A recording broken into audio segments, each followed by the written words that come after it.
of Estimates is now called to order. In the interest of promoting health and safety as we continue to deal with COVID-19 pandemic, the Board of Estimates will continue to meet virtually. At this time, I will ask our comptroller, Mr. Bill Henry, for any corrections, additions, and noted abstentions to today's agenda. Thank you, Mr. President. There are no changes or corrections to today's agenda. There is a protest received on pages 71 to 73 for items number 2 and 3, Department of Public Works, Office of Engineering and Construction, SC 954, primary settling tanks numbers 3 and 4, rehabilitation at the Back River Wastewater Treatment Plant. A supplemental in response to protest was received from Robert Fulton DeShiel Esquire on behalf of Ullman Schutte Construction LLC. A supplemental to protest was received from Miles and Stockbridge PC on behalf of American Contracting and Environmental Services Incorporated, and a second supplemental protest was received from Miles and Stockbridge PC on behalf of American Contracting and Environmental Services Incorporated. The following items have been deferred or withdrawn. On pages 2 to 3, Department of Planning non-construction consultant agreement with South Baltimore Gateway Partnership and James Corner Field Operations LLC is being deferred to June 9th. On pages 13 to 14, Department of Housing and Community Development land disposition agreement with American Communities Trust Incorporated is being withdrawn. On pages 71 to 73, items number 2 and 3, Department of Public Works, Office of Engineering and Construction, SC 954, primary settling tanks numbers 3 and 4, rehabilitation at the Back River Wastewater Treatment Plant is being withdrawn. On pages 81 to 108, Department of Human Resources Administrative Manual Policies for new travel policy is being deferred to June 9th. The following items are being moved to non-routine. On pages 50 to 51, Bureau of the Budget and Management Research, fee changes for special event permits. And on page 109, Mayor's Office of Human Services, grant agreement with the State of Maryland Department of Housing and Community Development. No items are being moved to the routine agenda. There are the following abstentions.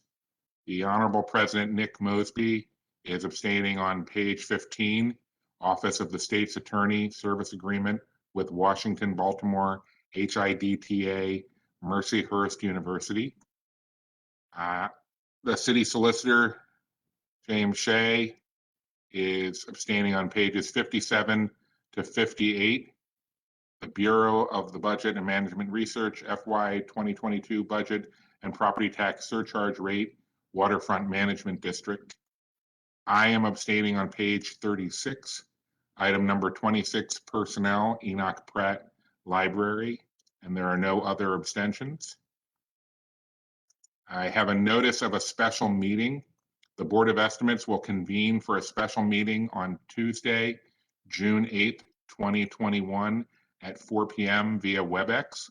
The purpose of this meeting is to receive the report by the City Council on the adoption of the fiscal year 2022 operating and capital budget ordinance and to certify the real and personal property tax rate for fiscal year 2022.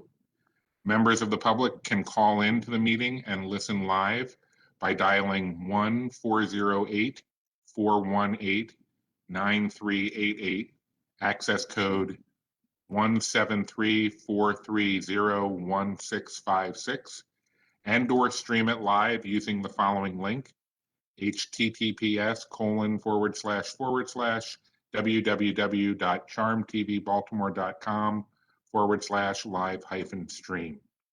Sincerely, Nick J. Mosby, President.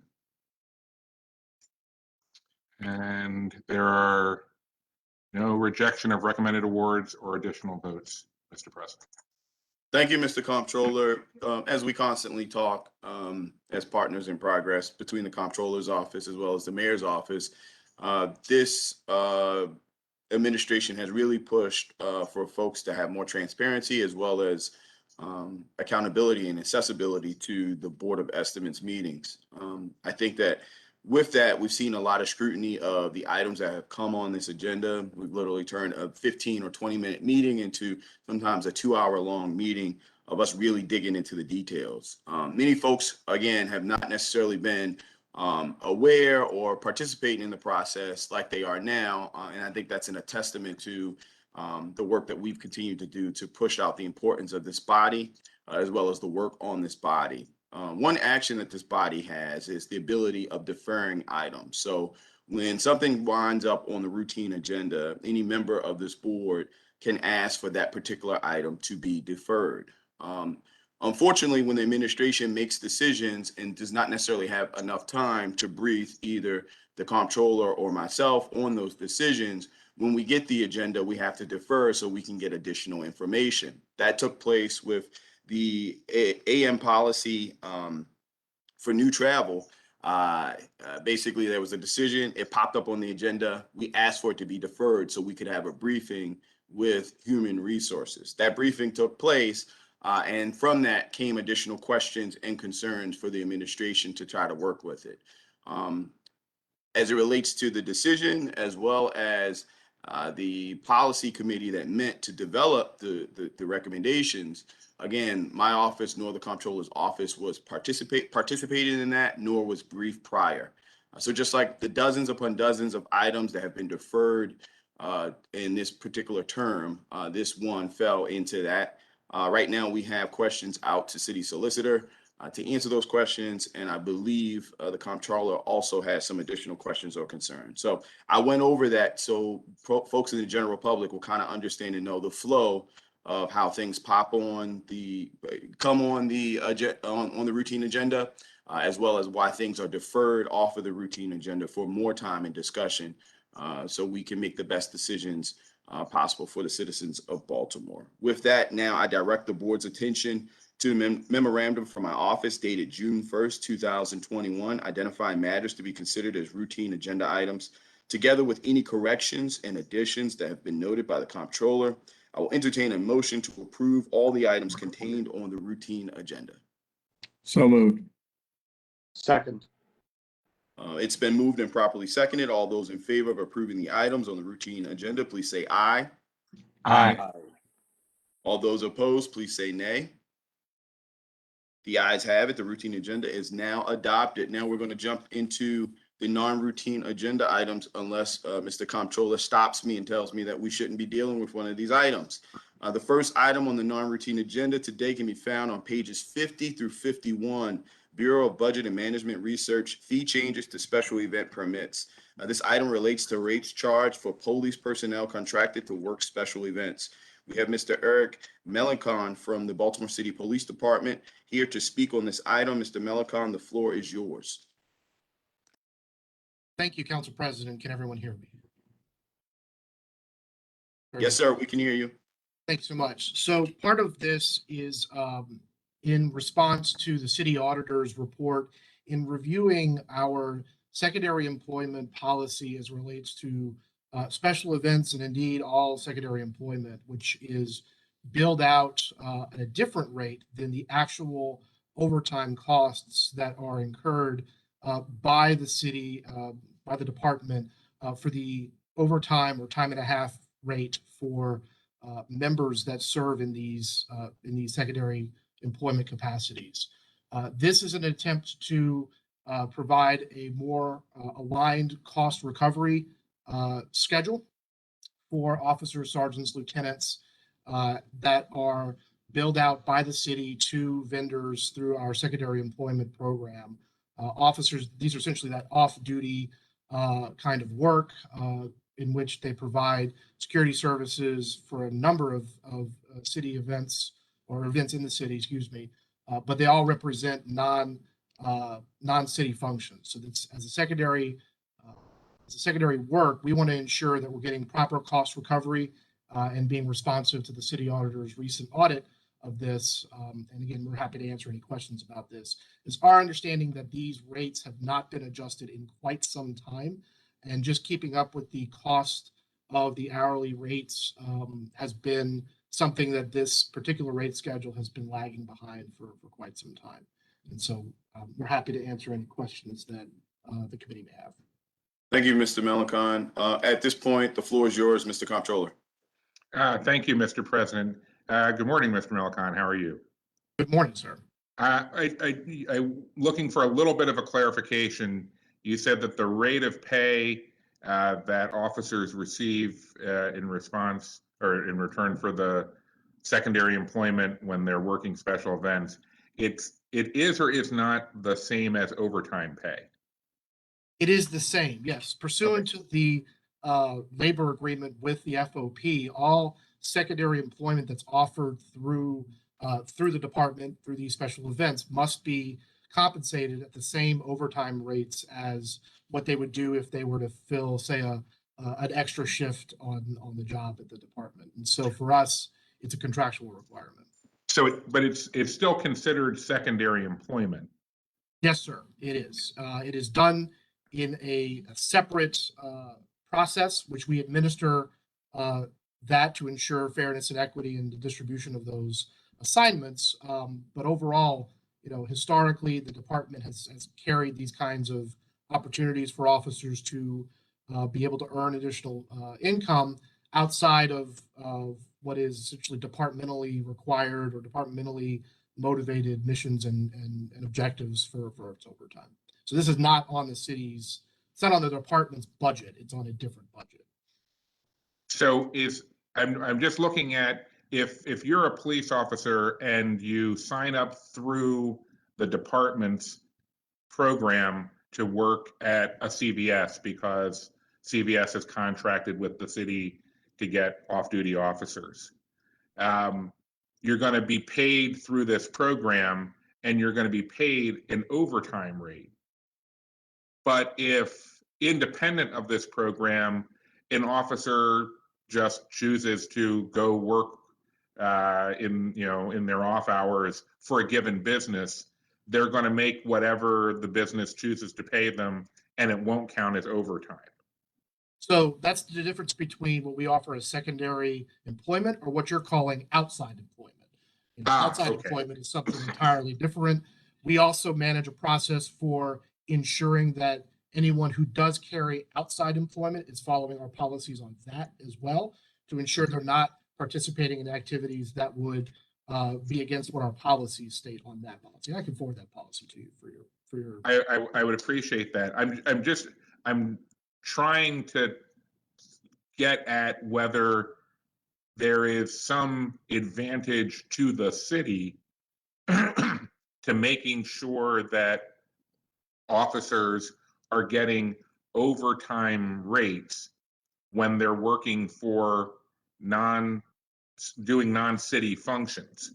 Like, I understand the idea of overtime for the police department if we need an officer to work an extra shift to cover for someone who's not available. They're policing for that extra shift, and so they're getting time and a half. I'm unclear why they're getting time and a half to guard a particular business or a special event if it's not something that is actually policing per se. That's a great question, sir. I think part of what we find in a lot of jurisdictions is that a lot of jurisdictions do it different ways. And our current agreement outlines the requirement that they are compensated at overtime rates for these kind of secondary employment activities. There are other jurisdictions that have either stratified forms of compensation received by officers. And we are actually exploring ways to completely outsource this function to a third-party vendor. We're looking at developing an RFI and trying to get an understanding of what could be offered for services on somebody who could do this entirely for the department outside of the department and be able to provide different rates of compensation based upon the complexity of the job. Not every secondary employment is created equal, depending on where it is. The Walgreens at on Monument Street versus the Walgreens in Roland Park, let's say. It's different complexity, different type of job that might require a different rate of compensation. And so right now, It is a contractual requirement. All must be covered based upon the hourly rates or time and a half rates earned by that member based on their step schedule. And if you look at that step schedule and you look at the rate which we're currently offering or currently invoicing to these businesses and to these events, it's effectively $45 an hour for an officer. That's pretty much eclipsed in actual costs by the vast majority of the hourly rates that are actually earned for overtime for these members. So this is also as a reminder to the other board members that the need to adjust special event coverage fees was originally noted in Department of Audit's finding number 2 in last June's performance audit of the police department. Part of what the audits found was that BPD's quote, crowd traffic and special events management does not track, monitor, and reconcile amounts collected or not collected from the entities that sponsor special events. Other than increasing the fees to make sure that we're covering all of our costs. Can you tell us a little bit about other changes the BPD has made to improve monitoring and collections of the special events fees? Thank you. Yes. So part of what we're trying to ensure is that all of our contracts are updated. There'll be a series of moves helping with our legal affairs shop in the law department to be able to ensure that everyone's contractual requirements are updated, especially if this fee schedule is approved by the Board of Estimates today. But overall, it's a capacity issue for us. That's why we're looking at potentially outsourcing this entire operation to a third party who would make it their focus in ensuring adequate collection, but it would also pull the liability off the city entirely and place it on another entity that would be responsible for ensuring both the disbursement and the collection of the resources that are paid to officers and received from vendors for the compensation of this kind of work. Just to be clear, though, if it was a third-party vendor coordinating this work, would it still count as secondary employment, or would it then be really well-organized outside employment? Great question. And part of our review of this with the law department is to help draw that line and understand where it is. There are certain pieces of the puzzle that if we carry it a certain way, it's more like secondary employment. If we carry it a different way, it becomes more like outside employment. For the purposes of policy, though, the kind of jobs that we're talking about, like for like with other jurisdictions, what we're really talking about in this vein is secondary employment. And so part of the goal is to create that additional service and create kind of a clearinghouse for it that is much more efficient, much more effective in offering more positions for our officers, but offering a smart way of ensuring that there's adequate recollection of those fees that might be outstanding and so forth. And so that's a big piece of the puzzle. Okay. That's a good question. Thank you. Mr. President, that was all that I had. Thank you. Thank you, Mr. Comptroller. At this point, are there any additional questions or concerns from other members of the board? Hearing and seeing none, at this point, I'll entertain a motion to approve or oppose this item. I move that we approve it. Second. It's been properly moved and seconded that we approve. All those in favor, please say aye. Aye. Aye. All those opposed, please say nay. The ayes have it. This item is now approved. The final item on the non-routine agenda can be found on page 109. Mayor's Office of Human Services grant agreement with the State of Maryland Department of Housing and Community Development. This item was a late addition to today's agenda. Ms. Tisha Edwards, the Acting Director of the Mayor's Office of Homeless Services, will walk us through this item. Dr. Edwards, the floor is yours.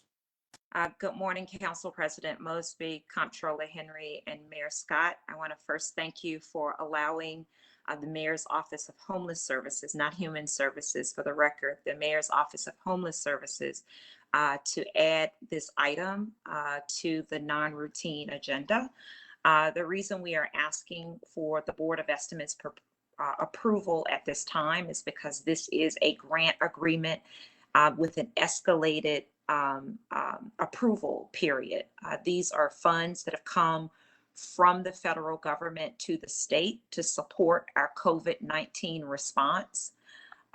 This grant, we received grant notification in March, but did not receive our grant award until May.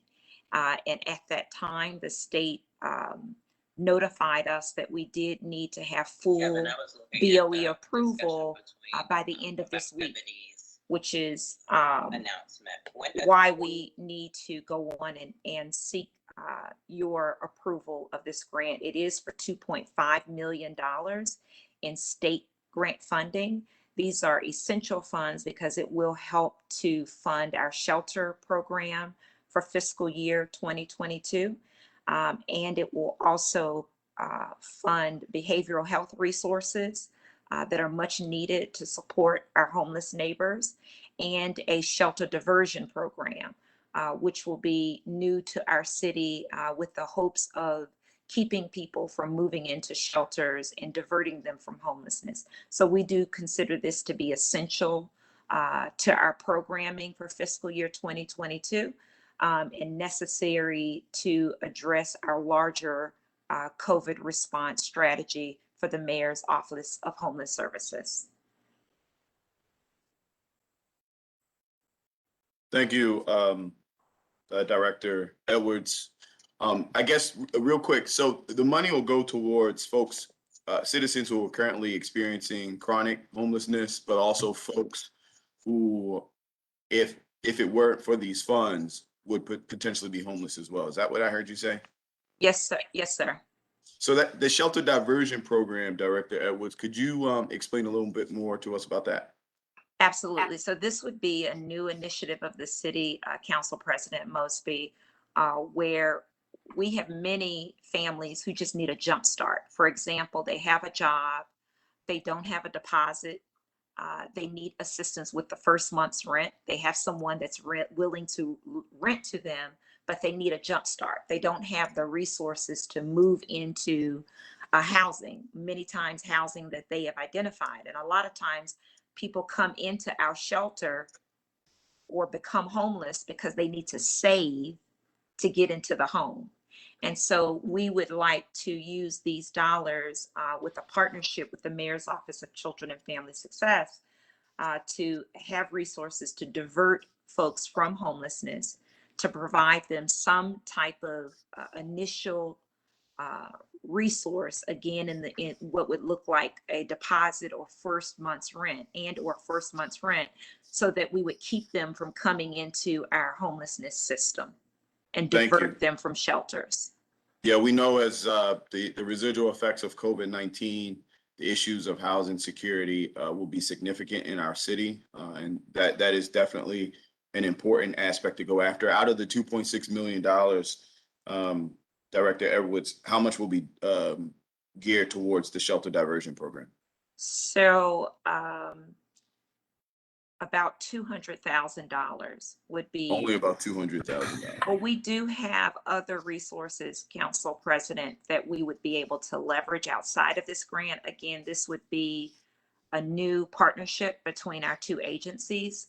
And so if we see that there is need, there are ways for us to continue to grow the programming, but this allows us to start that process immediately between the two agencies. Understood. At this point, are there any additional questions or concerns from other members of the board? Mr. President, just one. Yes, I yield the floor to you, Mr. Comptroller. Thank you, Mr. President. I just wanted to get a clarification. I think I understand that the time pressure on this was that the state had given you a firm deadline of the end of this week for when they might have to reallocate the money. But I wanted to first clarify that the state has provided an assurance that they won't reallocate this award if the board approves the agreement today. But also, did they give any explanation as to why the timeline was so tight between when they notified you of the award and when you had to have it approved before they, determined whether they were going to reallocate the money? So first, Comptroller Henry, we have received assurances from the state that if we are able to provide a signed agreement by the end of this week, then we do have until June 2022 to expend down the funds. So we have a full year of programming available to spend the $2.5 million.